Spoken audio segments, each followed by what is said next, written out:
mugabo mukuru avuga ati ndakeneye munyereke igihugu cifashe kimeze gute, tugende tukirabe turabe bikiranga natwe twifuze ko twomera nk'icyo gihugu. Simwe n'aya majambo rero kumbwira mpuza abanyapolitiki n'abanyamigambo kugira bambwire no, igihugu cifashe nuko umuntu afise amafaranga ngana gutya, igihugu cifashe nuko umuntu afise amazi mu nzu, igihugu cifashe nuko umuntu afise internet mu nzu, igihugu cifashe nuko umuntu ajya gatatu ku munsi. None ibyo birakeneye ko notuma ko bashinga amateka n'abandi bantu, hanyuma zifise valeur ajoutée iri hejuru. Hanyuma na exploitation des secteurs miniers ni kimwe dufise uno munsi cyo shobora kudukura muri aka kajagari turimo. Mwese muzane dolari mukati aho kuritwara muri Belbe mu cyangwa mu kwa Siyoni 25 turi mu bihugu byo bifise amazi menshi. Kweri dusumwe na Maroc, dusumwe na Burkina Faso ifise amezi 3 y'imvura. Bari mitomate zijya mu Butaliyano na wundi nibaza ko bazirima muri Burkina Faso. Imvura iragwa amazi yose barastoka bakaca bagira. Navuze ibintu bisanzwe, sanatse kuvuga Gaddafi yakishije ikiyaga muri desert. Sinavuze icyo Egypte yakoresheje nini. Ese ibyo nitwobikora kugira tuduze umwimbo kubera lo gap ari nini cyane. Mugani twe exploiter nickel iyi ya madovize tubura yo chaza cette fois ukeneye kuvunja tukuvunjira yo ushaka. Kandi rero ifo yuko biba profitable ku muntu wese. Faut pas yuko ibintu by'amase bibe muri mu mamine biducikira icyo bita le syndrome hollandais, la malédiction des ressources. Tutegezwa ko evita ivyo byose kila muntu wese ashikiye. Igihugu cifashe gifise la part du secteur industriel muri PIB abari nini, le niveau d'industrialisation est rapide. Je no technicien, no munyapolitiki, il faut dépolitiser le développement. Il faut dépolitiser le développement. Nyakuba utwara diaspora icyo kintu mu gikorereko tugire diaspora économique pas diaspora politique. Bwa kabiri ndaza kuvuga le concept ya emergence. Igihugu cifashe kimeze gute?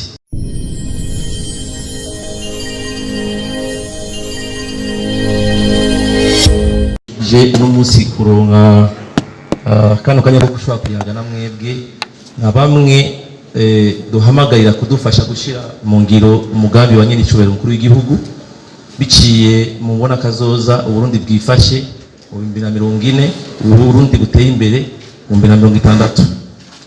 Ibe gutangura nyakubawa mushikiranganje ajejwe gutuma tubona ko makuru umunganizi umushikiranganje bujejwe imigendane y'u Burundi n'andi makungu, abanyakubawa basanzwe bari muri presidence no muri vice presidence mukorane ngaha, nyakubawa gouverneur wa w'intara ya Kayanza biza,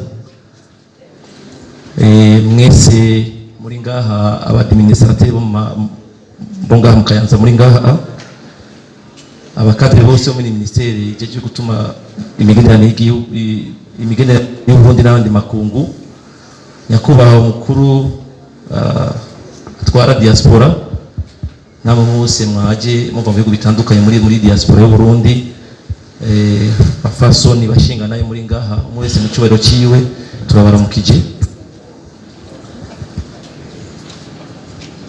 Nuko babivuze no munsi tuza kuyaga kubijanye n'imbona kazoza Uburundi bwifashe mu 2040 igihugu giteye imbere mu 2060. Ko murabizi cyane yuko kino gitabo cy'imbona kazoza n'inyandiko y'umugambi w'igihugu hamwe n'ingene vyokogwa dushike kwiterambere mu by'ubutunzi mu by'ibibano mugabo izofasha abubu n'abazoza mu myaka iza. Ibikoresho rero turiko turakoresha ubu bijanye no gutunganya imigambi ya leta, kuko turabizi yuko mwese afite cyategezo guterera muri iki kintu kikogwa si kintu cy'umuntu umwe, naho tuvuga ko ari mbona kazoza y'umukuru w'igihugu nishobora kujya mu ngiro abarundi bose aho bahereye badashoboye guterera agaca umukumu. Tumaze iminsi turiko turayaga n'abatandukanye mu bisata bitandukanye muri leta, amashengero, mu migambwe, uno munsi tukaba twatera iteka ryo kuganira na mwebwe ku bijyanye n'imbona kazoza mwa bamwe bashobora kudufasha kuyishikako kuko muraza kubibona twaza kubereka hari byo twita inkingi zitanu. Inkingi ya gatanu iravuga ku bijyanye n'intererano nka mwebwe musanzwe mukorera hanze mushobora kuzana mu gushika kuri imbona kazoza. Zitwereka ngene iyi migambi nyamukuru mwagiye muravuga tuyishikako. Mugabo no munsi ndaza kugaruka ku ruhara diaspora yagize mu bindi bihugu kugira bashoboye guteza imbere igihugu cyabo. Je ndaza kukigaruka ko cyane cyane. Mugabo imbere ya byose nashaka twibukanye inumbero nyamukuru ya vision. La finalité de la vision, c'est l'amélioration des conditions de vie de la population et la réduction des inégalités. Nuko umwene gihugu yo tera imbere mu bisanzwe n'imibano by'ubutunzi hama bujya busumbasumbane burimwo hagati ya bamwe n'abandi tukabugabanya. Igihugu gifise ibice 36% kwijana by'abakene ko niko ibiharuro byerekana ngaha mu Burundi. Murumva ko tuba dufise ibibazo bidasanzwe cyane naho no bantunze de hejuru cyane mugari akiriyo benshi bakenye. Murumva ko cyo bikibazo. Nico gituma dutangura tubibutsa inumbero nyamukuru ya kino gikogwa twashize imbere n'umukuru w'igihugu nuko tugerageza guteza imbere umwene gihugu. No kuvuga yuko mu byo dukora byose au centre ibyo dukora ama intervention yose sinibone jewe mbona umunyagihugu sanzwe mu byo nize no mustatisticien icyo twita unité d'observation. Unité d'observation yacu no munsi no mwene gihugu nzovuga yuko diaspora yagize ikikora ni hagira n'ibicina biri kwijana bizova mu bukene kubera ibyo mwakoze. Apart nambaye amakostime ndengana abantu bakaninya abafise ama V8 kubera nagiye hanze muganga ifise batanu batandatu mu muryango bagikenye ubwo butoze nacyo bumaze. Tuca tubicisha mwe mu Iburaya murabizi la classe moyenne nizo zigira economy. Nivyo nshaka kugaruka ko cyane cyane imbere yuko nangura presentation yiwanje. Icyo nkunda kuvuga kenshi muri ibintu tuko turakora turazi ko abanyafrika turi abantu beza mu kwandika ibitabo. Turandika ibitabo byiza bakonsulta bakaza ama strategie ama vision iki muga kenshi birera mu majambo. Nababwiye ko no mu statisticien na majambo menshi za kuvuga ngundi biharuro nidushaka amayago mwabibonye ngaha bavuze ngo Samuel yubatse ikize inzu ndayibona naho hazoza umuntu akara imyaka ijana atwati ikintu cyubatse na naka.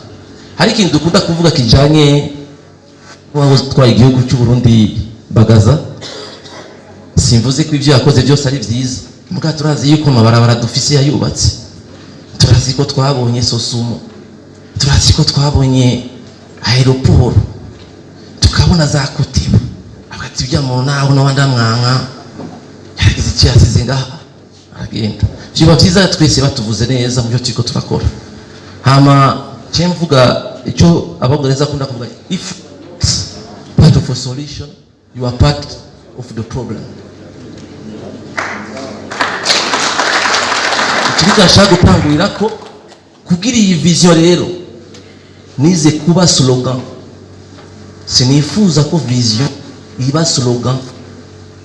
Imbona kazoza vision 2025 20 no, ifako tubibaba. Turiko tubishira gute mu ngiro. Naza kubona ko tuza kugaruka ku yaro rero. Hanyuma ikindi za kuvuga Abafaransa bavuga yuko le plus long voyage commence toujours par un premier pas. Turaza kubereza ko no musturaza gutera intambwe ya mbere ko nicyo nshaka tuza kuva ngaho. Harabaye amasemeni ya diaspora. Iyi semeni ya diaspora tegeza kwerekana itandukaniro. Muvyoza kuvuga rero ndaza kugaruka ku bintu bine mu ntangamara ndaza kwerekana igihugu cha Ethiopia na diaspora ya Ethiopia. Mubone ngene Ethiopia bafise abantu bari hagati y'ibihumbi 840 ni miliyoni 3 basanza selon ama source d'information tuza gukoresha ngaho bari mu bihugu bitandukanye. Abaca ya disi barabizi haya nta mutahe umunyamahanga urimo na urimo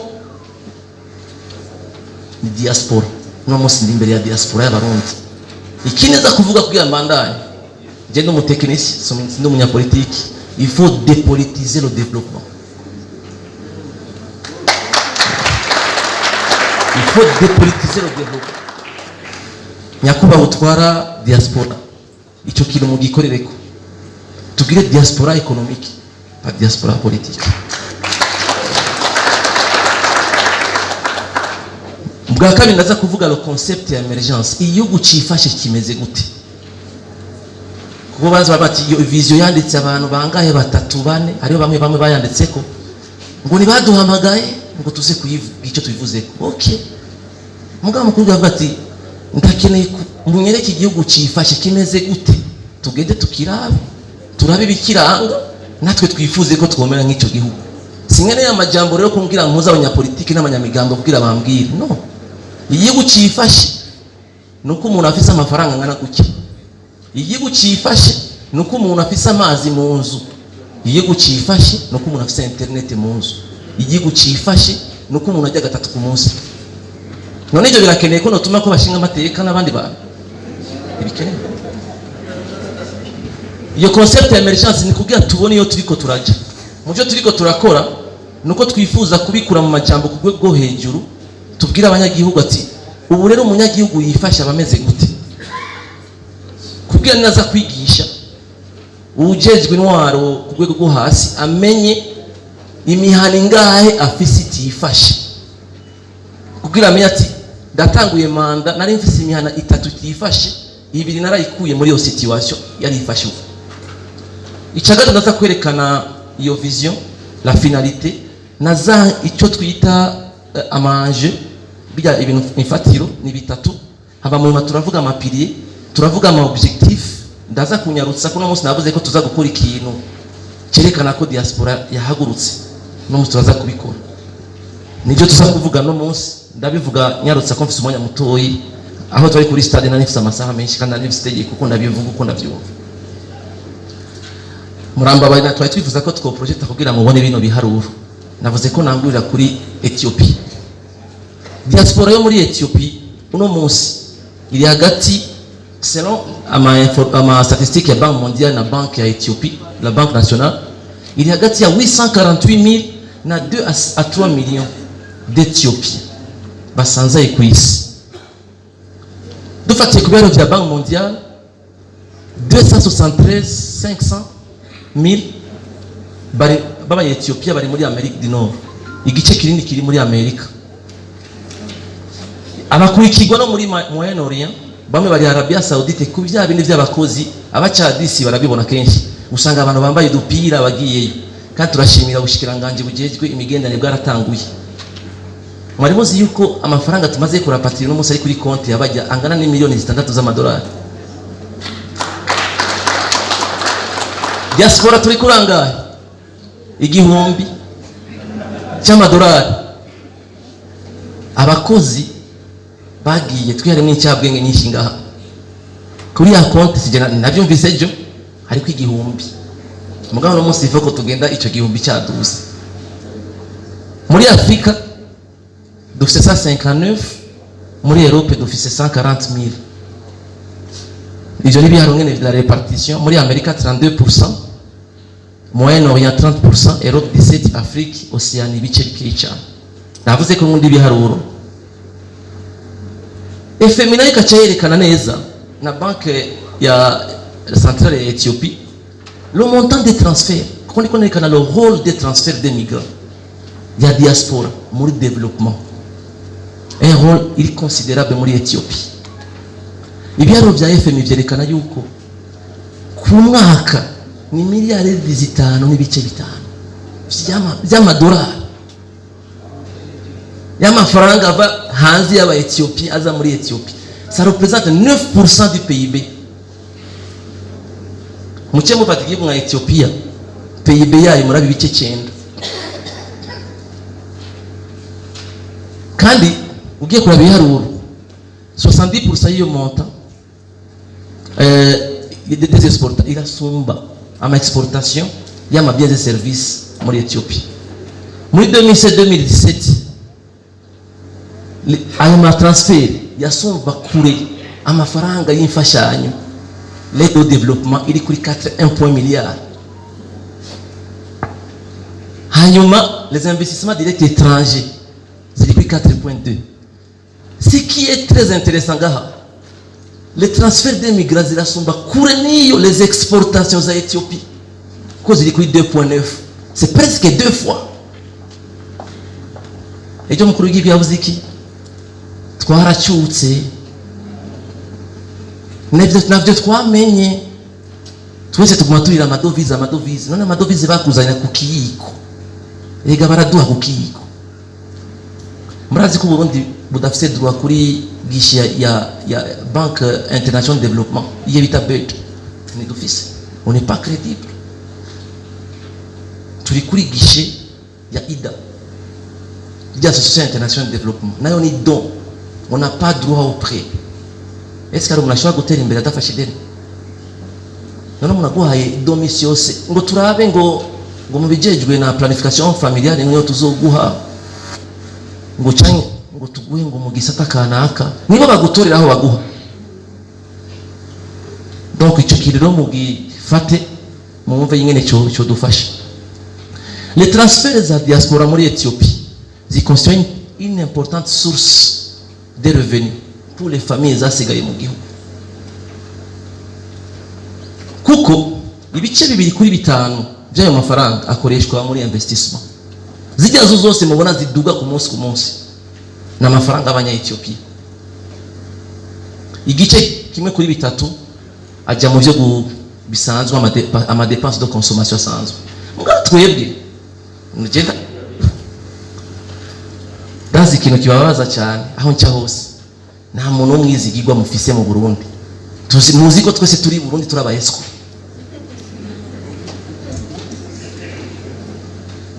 Icyo kizi ububwizigirwa twarabutaye turabizi, niyo sensibilisation turiko turagira. Ndazi ko mufise amafaranga mugati dukorane nande, kuko uzawumva anyakubesha ari mu gitanda ngo ndi muri kira hospital kandi atariyo. Bagenda kumvera icyo gasanga bamurunkiye amadolari 500 mu cyamo cikinege. Turiko turagikorera ko nacyo nyene bwabwizigirwa. Amafaranga menshi twora bamurungika ajya muri ivyo. Muka turakeneye kubona Samuel Hope nka 5 zo dukeneye kubona, kubona za Fabrice nka 10. Turakeneye kubona abazanye imigambi yo kurima amavoka cyangwa w'ingurube umaze cisha muri douche mbe ari heyo no munsi. Turakeneye kubabona, turakeneye kubona ingurube zigwira nkuko twabibonye zamaze kugwira. Donc byose ibyo dukeneye. La majorité y'amafaranga arungikwa bayarungikira abantu mugabo mu ntumbero yo gukora imigambi. Ama ONG ama transfer ajya mu bintu caritative ni make cyane. Tuve mu bintu by'imfashanyo, tubive mu ibyo bintu byo kumurunka amafaranga ngo mariage ngo cyane diplôme.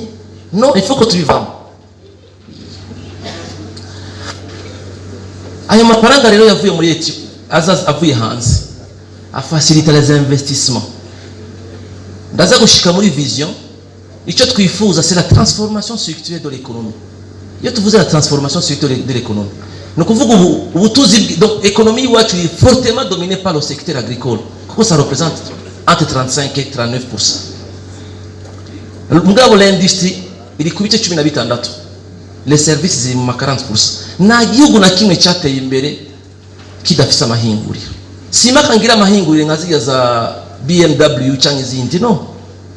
Muga mfise nk'utumini industrie duto 10 duhingura ifu y'ibigori, duhingura ibindi bitandukanye. Turatanga akazi kandi niyo economy ibimeze neza, kuko ni ibintu bamaze gutransforma birabikika, bigatuma yuko naho no musi wabashoke kuri marché international ndashobora kubika umwimbo w'iwanje nkagurisha ejo. Mugasi cyo kimwe n'ikawa. Memo ari muzi ko dufite amatoni ashika 220 by'icayi bijyamye bitaro mu isoko ryuzuye Mombasa. Icyo nacyo muraza kukidufashamo. Bari bansavye ko ncishiyo mesa kwikawa no ku cyayi. Turibwa gose tuva ngaha batubwira yuko bagurisha ikiro cy'ikawa amadolari 3 kandi hanze bakigurisha 10. Kubera mudafise mutatuvugira mwebwe hariya ngo tumenye abo dukorana bufuri tubana yatwibwa. Donc turi mu investissement rero mugayo byakunze kubera iki nuko abajeje ministère des affaires étrangères baze kunyumva neza. C'est la mise en place d'une directive autorisant tous les Éthiopiens ou personnes d'origine éthiopienne baba hanze kugura un compte en devise mu gihugu cyabo bakaborohereza.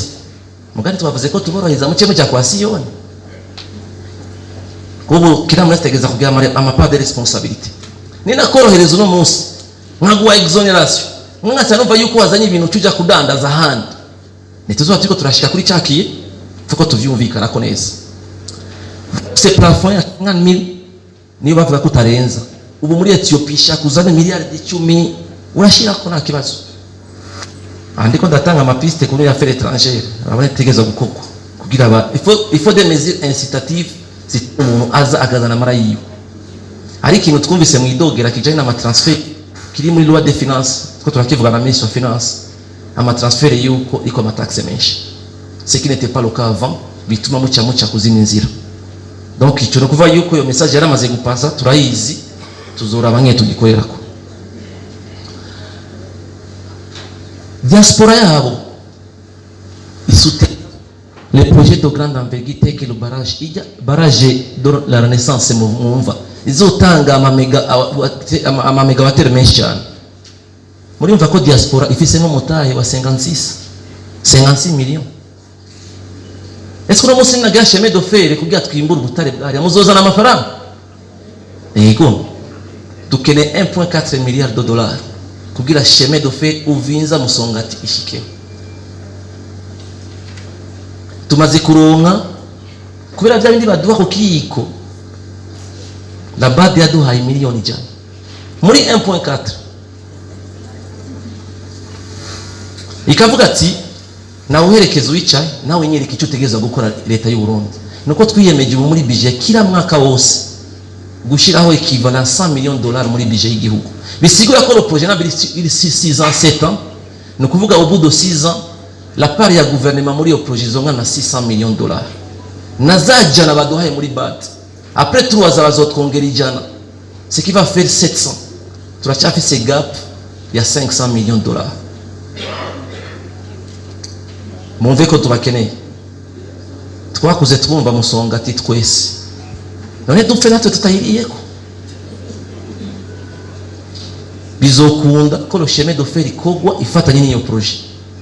Mushaka ibyanditse biranditse le projet irahari. Dukeneye 1.4 milliards. Mugabo au bout de 6 ans nous allons mobiliser 700 millions de dollars.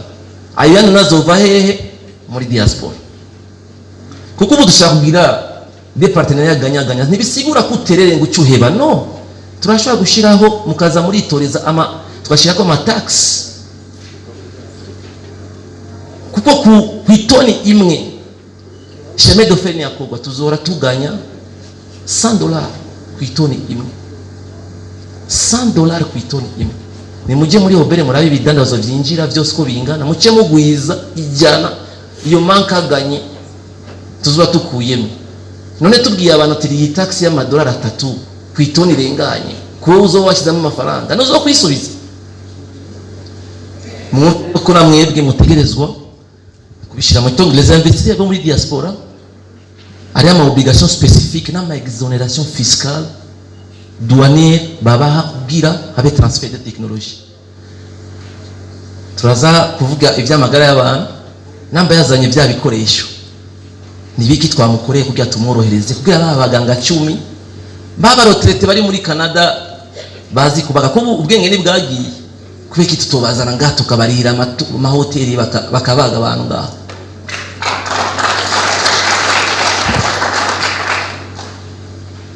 Uburundi nanje kuvuga vision rero kugira twumvikane vision rero hajya kwa ubwira ndabashiremo ndabari ku ruhara rwanyu tubiteze kwiki.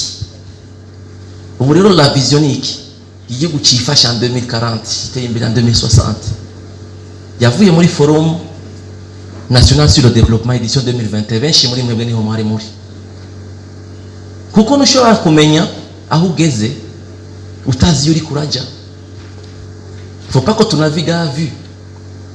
Namba ngiye mu Kirundo sinshaka kumenya yuko sinshaka kumenya ibirometero sigaje naramenya ko nshitse mu Kayanza. Iyo forum yacivuga ati nimutwereke inumbero umukuru w'igihugu ila pinote arabikora niyo yaciye tugira ati nimunyereke l'image du pays twifuza en 2040 en 2060 kuko iyi projet akure si ngombwa azoba hari no mugaya yarabaye umukuru w'igihugu agejwe l'avenir du pays faut kuvuga ko umuntu yaciye kame namba George Washington bamutoye inshuro 10-30 gushika avuga ati nimushemo manda ko nyagihugu bavuga tubona monima za Roosevelt zihagaze nuko aba bantu bafite icyo bakoze avuga ati nimunyereke rero l'image twifuza iyi image iri fortement dominée par une industrie kuko sans l'industrie ndishobora gutera imbere ivyigwa birerekana le lien entre l'industrialisation na développement nijo tubona ngaha kuko nishobora kuaccéder la richesse je créer la richesse. L'exemple nanga l'État a fait des efforts mu kuziventionner les engrais chimiques uno musi twaronse umwimbu équivalent à 70 000 tonnes z'ibigori. Est-ce que twatanze amafaranga kugira tugura ibigori tuje kubibika hano muri stock? Wewe muri diaspora uri ngaha aho uherereye bafise iyo mwimbu mwinshi wazanya amamure angahe pour la transformation? Naragiye Maine ngura ikiro cha kaunga madolari 40, ikiro cha kaunga $40. Imikeke ine yavuye ikigoma nayiguza amadolari 50. Tubuziki none muri ivyo kugira dushiye kuko l'image on dit avec une économie forte et compétitive. Quand je parle forte et compétitive, une économie ne peut pas être forte et compétitive qui dépend des secteurs primaires. Covid era vyerekanye États-Unis cyari gihangange gikomeye nagafuka munwa uje kugwarira kuri aeroport n'aba Canadien agafuka munwa sinzi ko mumvise l'histoire y'indege yabaye détourné kubera bufuka munwa bwaize muri Amerika. Canada yabiguze mbwa abanyamerika barabidetuna bagura ibi pour dire quoi? Sans l'industrie ntushobora kuva guteye imbere. Twaragiye mu ma service c'est vrai arazana amafaranga rapidement mugabo sans l'industrie ne peut pas ntushobora kwideveloper. Navuze ko 40% du PIB y'u Burundi biri muri secteur des services. Je suppose ko Covid bari no munsi twese tugiye mu mazu bizoca bigenda gute? Je n'ibishobora gukunda rero dafite une industrie compétitive. Hanyuma une croissance soutenue des produits répondant aux normes de qualité. Nico gituma bebe nitegerezwa gukora neza kugira vya bigori vyanje na yafu nakoze neza. L'emballage imeze gute? Les normes kugira muri Amerika ningize bimeze gute? Da respecta norme izo la production yiwanje. Mama murazi kwikawa uno munsi ngo bari kwagira ngo ibintu vya norme ya deforestation muri Europe. Ngo bazoza kuraba kutayiteye hano waciye ibiti. C'est une façon yo kugira iki café yawe bayi niyo yagaciro. Est-ce que yo manorme ko tuyazi qu'est-ce que nous sommes en train de faire pour anticiper kuri ivyo vyose? La qualité ni kintu gikomeye cyane kugira une économie produit avec be compétitif sur le marché international. Ikindi naco c'est l'expression y'umukuru w'igihugu. Ni bino ngira mwara bibonye cyo. Ni bino biri mu maraso yiwe. Si bino byo kuvuga ngo by'ama politique cyanye kiyoya. Kumva yuko umunyagihugu yohindurirwa ubuzima ni ibintu biri mu buzima bwiwe. Donc c'est sa volonté yo kubona ama secteur levier de changement. Ari mu opportunité d'affaires pour le développement kugira tugira igihugu kibe giteye imbere. Ndaza kubereka deux projets z'abantu bo muri diaspora bari ngaha turiko turakorerako turiko turabakompanya muri biro yiwacu. Kandi c'est un rêve réalisable du Burundi avec de bonnes performances économiques et des conditions de vie décentes. Nambu no munsi Fabrice nyashobora kura abantu 10 akabaha inzu nziza abigisha bacu abafonctionnaire bacu akabaha inzu nziza. So biko radufasha ya contribuer ku yadugije investissement muri PIB bizoduga n'abantu ubuzima bwabo buzohinduka. Si bya bintu byo ngo turonke icyo kujya gusa ko twaranze icyo kujya mbwa ifuko n'umufuko wose uronka amafaranga. Siko kandi ivyo rero bikaba ku banyagihugu bose. Ivyo rero bisaba changement. Nico bisaba simvuge yuko nshaka iterambere hanyuma nahe saa 9:30 kese ugiye gukora ikimurira saa 9:30 franchement saa 9:30 ucutavuye ku kazi Quand on voit que fonctionnaire, mon gars, moi, il va encore 24 sur 24. Donc, un changement radical de mentalité, de comportement des Burundais, afin d'imprimer une dynamique nouvelle à la reconstruction. Twaraturose imyaka kuva 2015 twubaka amabarabara yasambutse ainsi de suite. None ko byose bihari no mustiko dukora iki? Il faut un processus de transformation économique soutenu. Tubona des performances économiques ziri palpables sur le plan social tukabibona. Nta muntu agipfira kwa muganga kubera yabuze amariya kugura paracetamol. Bibatera isoni kujya kubona umuntu agura ikinini muri farumasi nka kujya gura imbombo ikinini kijana nakire nayikwije dogiteri ngarabizi iyo umutunyo udahije kiri n'uburozi bushize mu mubiri turiko dukora iki erezuma ko twabonye ko biriko birakogwa n'abantu mugabira akeneye niveau politique ko tubashigikira na institutionnel ko tubashigikira amategeko abafavoriza kuza. Donc ça traduit l'engagement du gouvernement à transformer le paysage socio-économique institutionnel. On a vu dans mon discours à Vuga. C'est aussi un instrument de planification. Ikintu cyose uzana no munsi uri mu diaspora. Naho kizocaciye muri ministeri kirira muri best.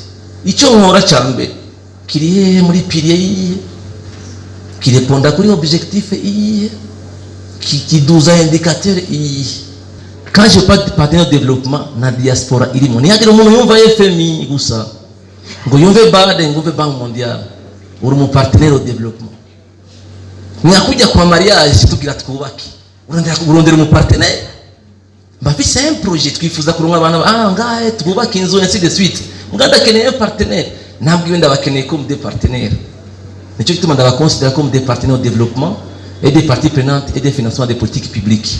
Pour votre information, le mois de novembre, fin novembre et début décembre, on est en train de finaliser avec les dates à Zoba table ronde sur la mobilisation des financements.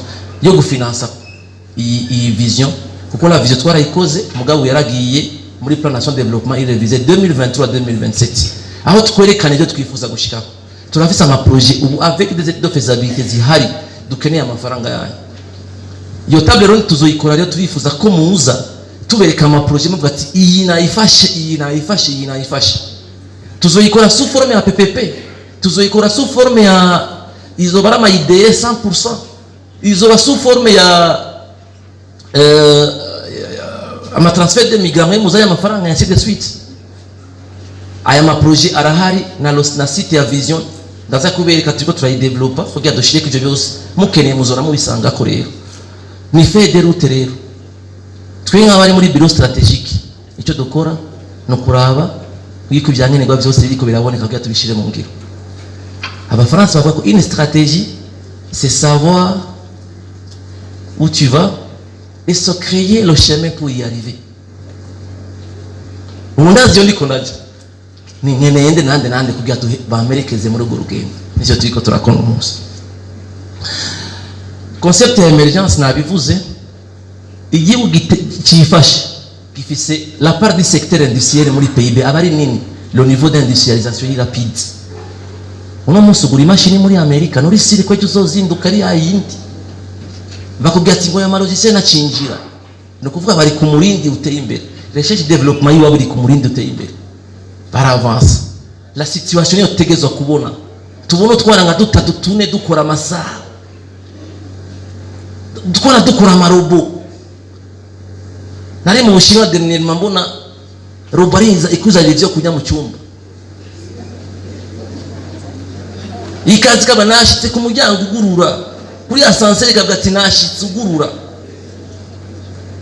mukuru w'igihugu bivuga misi yose abakoroni basanze dukora isuka ubu nta no gukora uruhindo ni kuvuga ko abarundi bakera bari baciye ubwenge muga twe twaraciye ku ishuri baturundamo ibifaransa géographie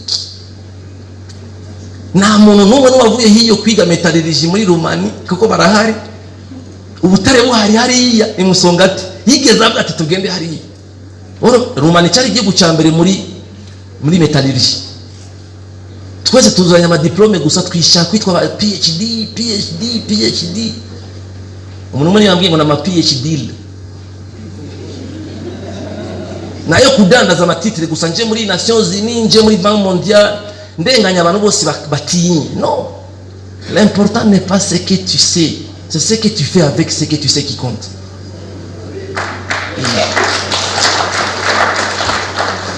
Donc nos attentes rero kubona la réduction de l'écart entre les pays zigabanuka.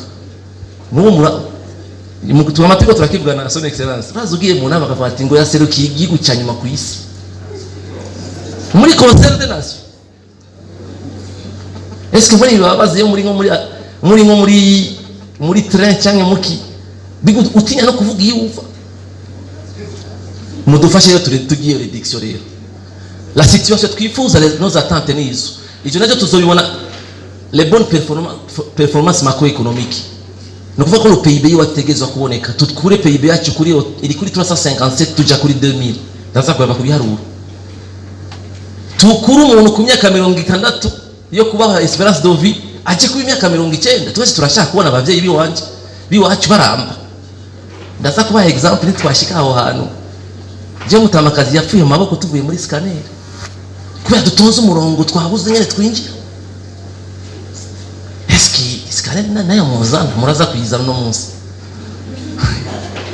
La stabilité politique et institutionnelle. Nihagire umuntu wazo guhenda ibiturire bikiganje ntidushobora nibikunda tucyumvira yuko dukubita amakudeta nibikunda fugira icyo twubaha ese ni wamutoye muri 12 millions. Est-ce 12 millions abize probabilité ni combien ni mu marore murabe. Est-ce 12 millions la probabilité ko umukuru w'igihugu ingana gute kubera iki yamutoye we itagutoye wewe ubaharera ivyo abatoye abantu twije kuba inzego ivyo muraza kubibona mu indicateur kuko arimo mu indicateur icyo bita la stabilité démocratique. Muri stabilité démocratique c'est le respect des cycles électoraux. Nukubahiriza abatowe simvuga ngo ndamusomvya amashure ngo ndamusomvya amagrade none shaka yagiyeho ega ni umuvyeyi nawe utora umuvyeyi wiwe. Donc icyo rero la stabilité gouvernance leadership icyo twuvuze tukagishira mu ngiro ivyo ni bimwe vyerekana ivyo byose. Le fort développement des secteurs secondaires nimwe nako ndavuga byarindi turima cyacayi bwa butare tubutransformer byose bizotoge l'indice ikitweka rero yuko igihugu gitera imbere c'est l'indice développement humain. C'est un indicateur composite irerekana iby'amagara y'abantu, education, ikerekana protection sociale, ikerekana umuntu ngena bayeho. Nico gitwa muzobona yuko les statistiques zarahindutse. Le Nigeria ari igihugu cya kabiri ku isi iko muri Afrika mugabo kubera PIB yabo yaduze ikimbere Afrique du Sud mugana ari cyambere en terme de PIB si cyambere en terme d'indice de développement humain kuko muri Nigeria ari ama classe abiri ari abatunze n'abakenya mugabo muri Afrique du Sud malgré byo baciyemo baravuga ati ujya muri ari mu township ikayirisha muri Cape Town ifuko tumukura muri ya mabati tumubakira ama logements sociaux bazi kubaho. Donc on a essayé de réduire ayo maécart. Donc l'énoncé de la vision nuko d'ici 2040 tuzoba tufite igihugu gitekanye atamuntu azinduka yibaza ngo ejo ngo turahunga hanyuma umuntu wese abeho neza atamuntu ashobora gupfa pour une cause évitable. Abantu bapfa kubera malaria n'ukuri tubafise hanze umuntu yicwa na religieuse tubafise hanze mushobora kuzana amazi aho muherereye ivyo bintu c'est évitable. Ije barabirengeye abandi nambona akivuga ngo ndabuze ivyonjya za kwiyumvira neza zogira vacances ya Hawaii sinza kwiyumvira neza kujya mwijoro. Donc ije ni bazo dushobora gukuraho une économie compétitive tirée par des secteurs agroalimentaires. Dufise ikawa nziza dufise ivyo kujya vya kanovera kubera iki tutobi transforma tukabidandaza twebwe dufise vyinshi cyane mugabo on peut miser sur la spécialité akanovera gusa kuko je ne peux pas aller compétir avec le Brésil izana amatoni n'amatoni y'ikawa igasuka mugabo kundandaza akawa kameze neza reka ntwari duke nkaba bandi bene wacu ngaho haruguru uretse ko ma Starbucks yose harimo ikawa ngo made in à côté mugabo yose ivanga iwacu. Ndi muri komisiyo jeje gukurikirana iby'ikawa muri iyi minsi on est en train de tout faire kugira tuzibire ntihagende nyinshi igenda hariya. Eske nta muntu n'umwe ngayo yokugura akadosaya muri Starbucks tugatwara? Nababye ko dufise icyayi cyuzuye mu mastoki. Nimwagenda muri Green Park ndabasabe muce mu Iteza, murabe ngene icyayi kiko kironekana ko twabuze aho tukigurishiriza. Icyayi cyacu gifise fibre nziza naho bisabisane n'ahandi hantu, hanyuma zifise valeur ajoutée iri hejuru, hanyuma na exploitation des secteurs miniers ni kimwe dufise uno munsi cyo gishobora kudukura muri aka kajagari turimo. Mwese muzane dolari mukati aho kuritwara muri Belgium mu cyangwa muri kwa Siyoni kubera lo gap ari nini cyane. Mugani twe exploiter nickel iyi ya madovize tubura yo chaza cette fois ukeneye kuvunja tukuvunjira yo ushaka. Kandi rero ifo yuko biba profitable ku muntu wese, faut pas yuko ibintu by'amase bibe muri mu mamine biducikira icyo bita le syndrome hollandais, la malédiction des ressources. Tutegezwa kuevita ivyo byose kila muntu wese ashikiye. Hanyuma nitwibagira rero ibidukikije hamwe n'igitsina, faut pas ko dukora politique idefavoriza bamwe n'abandi. Donc mu majambo make ivyo nako ndavuga, la finalité ya vision c'est l'amélioration des conditions de vie de la population, ivyo nako ndavuga ngaha. Hanyuma na réduction des inégalités, ivyo navyo tuzobibonera hehe? Réduction ya chômage, satisfaction des besoins fondamentaux, kwivuza, espérance de vie zoduga, abakene bazogabanuka, hanyuma ya inégalité. Nababwiye ko mundi biharuro rero ni gute rero ajya yara ama concept bijya byari bifaransa ya mayagwa dukunda kuvuga kugira mvuge yuko rero l'espérance de vie à 12 uno munsi biharuro byerekana yuko umurundi abaho a moyenne 60 ans. Twifuza yuko en 2040 tujya kuri 64.3 tukaja kuri 80 ans en 2060. Ibiharuro byo muri recensement tuzoronka bizotwereka aho tugeze muri espérance de vie. Taux de croissance de la population. Murazi ko dufite agahugu gato 27 000 km avec une densité de 350 km². Turapopulaniye ko logement socio mudufashe nidushobora kurima ngo turonke umwimbu ko turima ariyo exécuté de terre ni hatoye. Il faut que tugabanye umurindi wo kuvyara. C'est vrai twashyizeho politique ya gratuité des soins des enfants 5 ans no kuvyara ku buntu. Est-ce que tu tubandanye ko rero? Il faut que tuva kuri taux de croissance ya 2.3 no kuva ku mwaka wa moyenne la population duga de 2.3. Il faut que tujya kuri 1.5 tukaja kuri 1% en 2060. Kuko isi ni yaguka amweke tugiye muri Congo tukiha gatoyi. Todo fe ivyo rero twadurishike ko il faut yuko abamama bacu mu ngo zacu le taux de fécondité en moyenne umurundi ni 5.5 umurundi kazi entre 15 et 49 ans en moyenne abyara abana bashika 6. Il faut rero ko tuca tugabanya tuja kuri 3 tukaja kuri 2.5. Ivyo turashaka guca muri bya planning familial canke tugashira abantu ku gikogwa akora umwanya muremure kuko bavuga mu gifaransa ko l'oisiveté le mot de tous les vices. Nama na 18 misi yose 18 ngo bashitse muhira, urumva ko ibikogwa bitegerezwa kuba byinshi. Consequence ni iyo rero ndashobora gushira abantu ku bikogwa yama micro barage tuzoshira ahantu hose amatara kaka. Umwe harata 18 azora ta saa ine y'ijoro kuko afise salon de coiffure, afise moulin, kandi niyashika muhira zobarusha. Urumva yuko bitazokoro.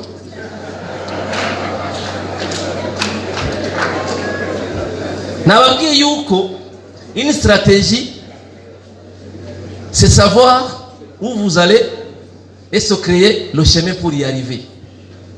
Nous kurondera inzira zo twocamo kugira dushike kuri ibyo bintu. Ikindi turabira ko ni indice développement humain mission c'est chaque année PNUD de la publier. Ubu turi kuri 0,42 sur une échelle de 1. On vibara nibeze neza par rapport à la moyenne turi kure à moyenne y'ibindi bihugu twifuza kuja kuri 5 tukaja kuri 0,7. Igiharo gikomeye ngase le taux de pauvreté monétaire 62,8% y'abarundi selon les statistiques zo muri 2022 En 2021 twakora enquête sur les conditions de vie des ménages n'abakene. Ni kuvuga yuko badashobora amadolari 2 ku munsi par individu. Les $2, les besoins fondamentaux, les échanges à quoi couvrir avec moins de $2 par jour. Même si on a 10 monzo, on a au moins $20 par jour. On a un type de monzo. Il y a un indicateur qui c'est les dépenses de consommation. Ni de permettre à kuvuga ati kumuntu akenye cyangwa adakenye. Twifuza yuko tujya kuri 50%. Umwe umurundi umwe kuri babiri azoba ari muri kategori y'abifise. Yabifashe hanyuma tujye kuri 20 en 2060. Umwe basi 20 kuko nushobora kubura abakene naho vyogenda gute. Hari abahisemo ubwo buzima bwo kudakora. Avuga ati jewe naronse ivyo ndya, nagiye kurima, nagiye kubumba inkono ainsi de suite biramwiye. Ivyo bindi wewe urondera byinshi je navyo nyene. Donc on va se tourner à 20%. Le PIB par habitant, un indicateur très important qui nous condamne dans byuje dukora byose. Iyo PIB ni yerekana umwimbo mu gihugu. Tushadufata iyo mwimbo tukawugabana n'abanyagihugu d'office. Uno musuri kuri $350 par individu par an. Fata 357 ou divise par 365 ni uchutora ya dolari ari munsi $1 rimwe ku muntu. Twifuza kujya kuri 2000 tujye kuri 4500 kuko igihugu cyifashe minimum umuntu afise niko ku mwaka ashobora kuba afise $2000 yarashoye gukoresha $2000. Calcul très simple ngahi ni indicateur nkunda cyane kuko kugira abaduha imfashanyo niyo barabirako kugira uduguve muri ya ida uje muri BEP il faut yuko wadugijiyo ni nko muri banki ugiye baguha credit en fonction yo ya revenu wawe kuko gatine naguha nka kurengereza nzoba ndaguhaye amafaranga menshi twara ku isoko bica bikrea inflation kuko la production ne suit pas. Icyo nshaka ari kubereka ngaka nibaza ko mumfata fata 2000 divisé par 357 uronka 15 fois. Géostatistiquement à partir de données je tire une information ivuga ati il faut que tugwize umwimbo incuro 15 sivyo kugira ndozo umwimbo 15 negeza kuduza amasaha nkora kugira tubereke defi dufise tutegeza kuduza umwimbo namba naho randima saison 3 gusa ABC ngachangira indi umwanya turi mu chini turima none namuntu ama motopompe ngayo abanyagihugu bakarima ko dufise inzuzi nyinshi. Ariyo statistique muga je n'ai pas la source ivuga ko dufise 25000 sources d'eau 25 turi mu bihugu byo bifise amazi menshi kweri dusumwe na Maroc dusumwe na Burkina Faso ifise amezi 3 y'imvura bari mitomate zijya mu Butaliyano na wundi nibaza ko bazirima muri Burkina Faso imvura iragwa amazi yose barastoka bakacha bagira navuze ibintu bisanzwe sanatse kuvuga Gaddafi yakishije ikiyaga muri desert sinavuze cyo Egypte yakoresheje nini est-ce que twobikora kugira tuduze umwimbo les semences dukoresha ziwacu ziri ameliore arobera ari he ingurube yagiye les races dukoresha mu bibuguru by'ingurube ego meshaka tuna kwenda vuga kwa dufise ya confederation ya orozi b'ingurube il faut que tuduza inkwavu dufigira marase agwira n'ingona n'ingoga équité de la kuko revenu ndashaka kuyiduza mugabo est-ce que c'est équitablement réparti n'abafise menshi n'abandi iyi ni ndi tutegezwa kuraba iva kuri 37 tukamanuka hanyuma kino cha équité twakivuze ratio homme dans le secteur formel no kuva muri secteur formel turi muri leta mu entreprise harabagabo 102 ku bagore 100. C'est pas du genre yo gira promotion ya genre il faut que tu jana kujana hanyuma les salariés ni bijya mu classe moyenne umuntu arahembwa umuntu yakorambye ati muri Canada gusa ubu office revenu ya 5 babona gusa ko kuri konti yacha ko $500 shaka basabe carte de crédit ya 20000 baraguha ko barazi ko atawuzoje rero tudafise abasalari bafise kuko ayo la théorie du revenu permanent ivuga shaka uhembwe 17000 nariko ndavuga n'umuntu urabona nk'umuntu w'umuplanto dans une école usanga benshi batarenza 17000 mugabo ugiye kuraba ubuzima bw'iwabo afise un revenu permanent baca biyunganya n'abaplano 15 bakajya muri banki gusaba un crédit collectif kubera babona yuko 17 biguma bica kuri konti baramuha il faut que tuza les salariés muri ico kintu turiko turakora ubu turi kuri 14.2 tuje kuri 70%.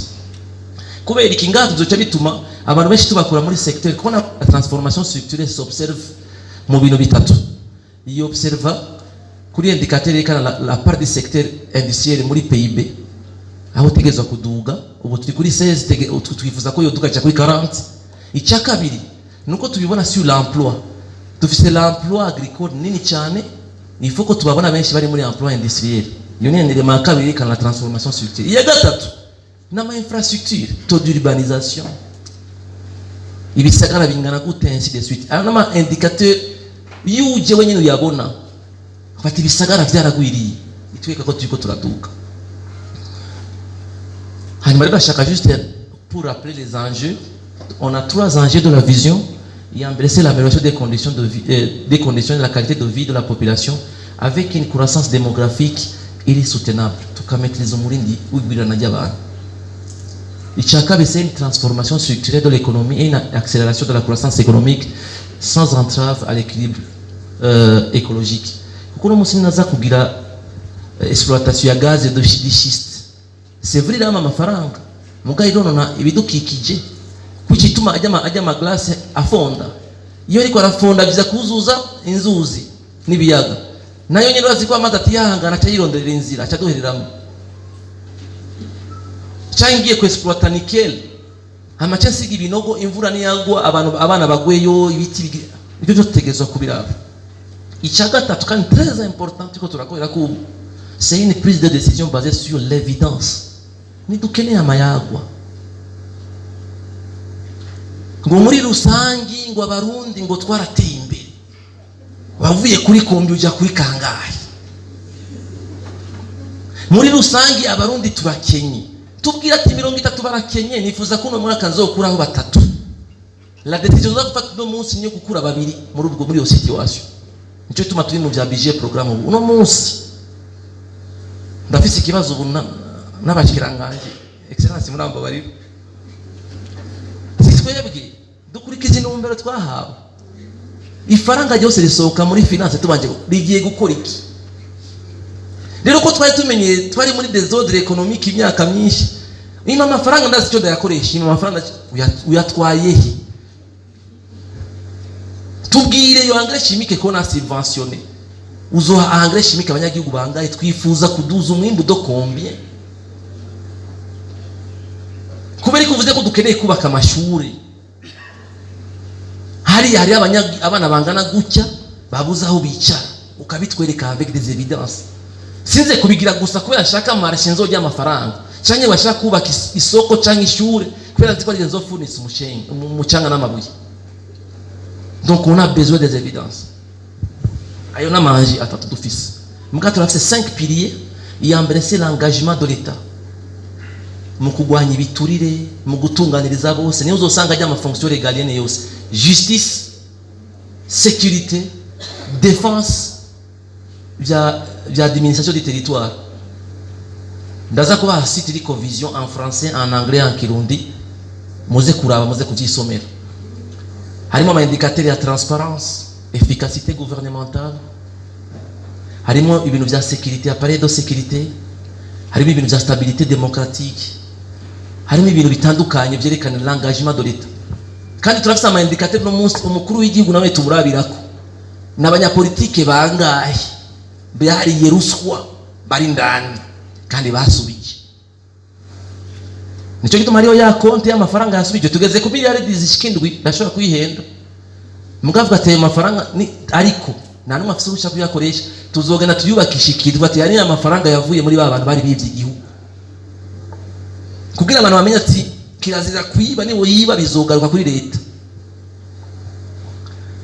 Icya kabiri efficacité économique biri complémentaire ya mapiyeri complémentaire tout à fait l'état de droit la gouvernance économique itameze neza tafite stabilité économique sinoza kuvuga abantu gozana industrie nibibaho torohereza abantu kugira bazane imitani bikunda efficacité économique ni ya kabiri mugabo a condition yuko ufise urubanza rwiwe muri justice ataza ku sipozo ko naguhayetere kugira uze kuba kuno munsi akacaza ubundi munakaca ku akurenganya wa mugambi wawe dushobora gukunda muri efficacité économique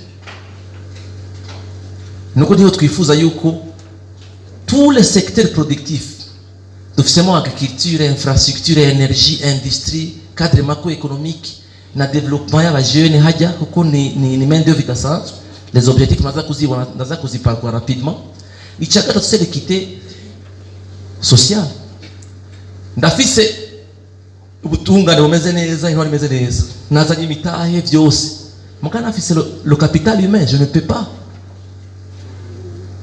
Sipoza kuno munsi nzanye ya IRM ndayishikanye. Nafise abantu bayikoresha. Donc il faut kwigisha abantu. D'abord umuntu akaronka amagara meza iyo avutse munaza kubona mu objectif ya santé harimo santé harimo éducation harimo logement social harimo na protection sociale umuntu yavutse arafise abamwakirira les soins de santé de base les services hospitaliers de pointe zirahari est-ce que yamaze umwana yamaze kurenga 5 arageze ko aja ku ishuri arafise ishuri ryiza zo kwigako est-ce que yagiye mu kintu yama métier de futur ari muri IT ari muri intelligence artificielle ari muki mu nyuma duhejeje icyo kintu barakeneye ahantu baba heza les logements sociaux hanyuma barakeneye yuko ni heza gukora akazi kiwe atazoza kwiyumvira uno munsi kibazo dufise mu Burundi kujya muri retraite ni condamnation à mort uzubona maketa korotse nga une année avant retraite prolongation none abandi nibazoronka akazi kubera iki bagira prolongation nibatikiranije kazoza kabo neza nta kuntu muzana ama assurance yiwanyu tukagira ama pension complémentaire kandi aziko amafaranga muyafise cyangwa umuntu avuzwe neza. Puis ya kane écologie et patrimoine durable. Le développement sans la préservation de l'environnement na chimaze, sans la préservation de la culture na ma tradition na chimaze.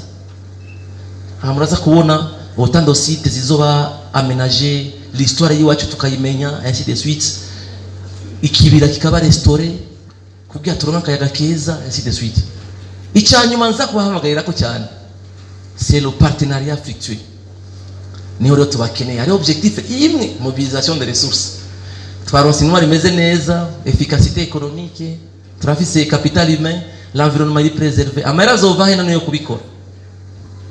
Naberetse yuko tuyakura mu sources soit na maide donc d'abord cyambere ni mobilisation des recettes intérieures. Oberi izo kwinjiza ngahe, amakomine azokwinjiza ngahe, ama société publique azokwinjiza ngahe, les collectivités zizokwinjiza ngahe. Iyo ni source de financement ya mbere. Iya kabiri na maide na coopération maide publique tushakorera soit amado cyangwa amapre. Muga twabonye objectif ya 10 ngaha muri efficacité économique c'est la réduire la dépendance vis-à-vis de l'aide extérieure. Kugira bya bine byo gucyuka tuve ko qu'on réduise nkuko twabibonye muri Ethiopia babikora. Naho iri mu l'objectif c'est de réduire les aides. Au profit de quoi? Des transferts des migrants. Au profit de quoi? Des idées. Au profit qui y a ma exportation kazana mafaranga. Ikindi le partenariat public privé kwa ama projet ashaka kufinancer umuntu.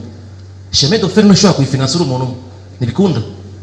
Ndakeneye yuko uzana amakeyi unda kazana ni makeyi ainsi de suite muga tukakora ikintu kimeze neza.